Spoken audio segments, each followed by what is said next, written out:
Winner నా ఒక నిమిషం, నా దృష్టిలోనే చెబుతున్నా, ఆ పర్సనల్ ఒపీనియన్ చెబుతున్నా బ్రో. ఎందుకంటే వారి తమ్ముళ్ళు ఇదిగోండి, నాగ్ సార్ దగ్గర ఎలిమినేట్ అయ్యి వచ్చి బస్ దగ్గరికి వెళ్ళి డైరెక్ట్ ఇక్కడికి రాడ్డా. బయట ఏం జరుగుతుంది ఏంటి అనేది నాకు తెలియదు.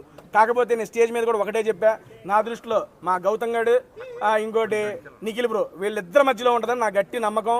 ఇప్పుడు నేను ఒకసారి పోయి యూట్యూబ్ చూస్తే నాకు తెలిసిద్ది ఎవరిది ఏముందో. వీళ్ళిద్దరిలోనే ఉంటారు అని చెప్పి నాకు అనిపిస్తుంది. అండ్ గౌతమ్ అయితే బాగుంటుందని నా personal opinion.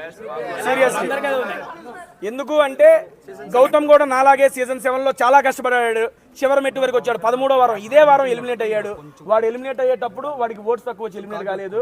Ticket to finale వేరే వ్యక్తికి రావడం వల్ల దానివల్ల బయటకు వచ్చాడే కానీ వాడి జనాలు ఎలిమినేట్ చేసి రాలేదు బయటికి.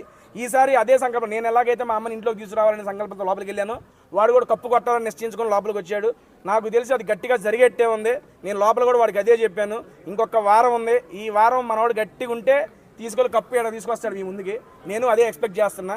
ఆ రోజు కప్పుతో వచ్చిన తర్వాత మళ్ళీ మాట్లాడదాం వాడితో కలిసి. ఆయన నీళ్ళు పంచిపెట్టు ఓ అమ్మాయి ఎవరు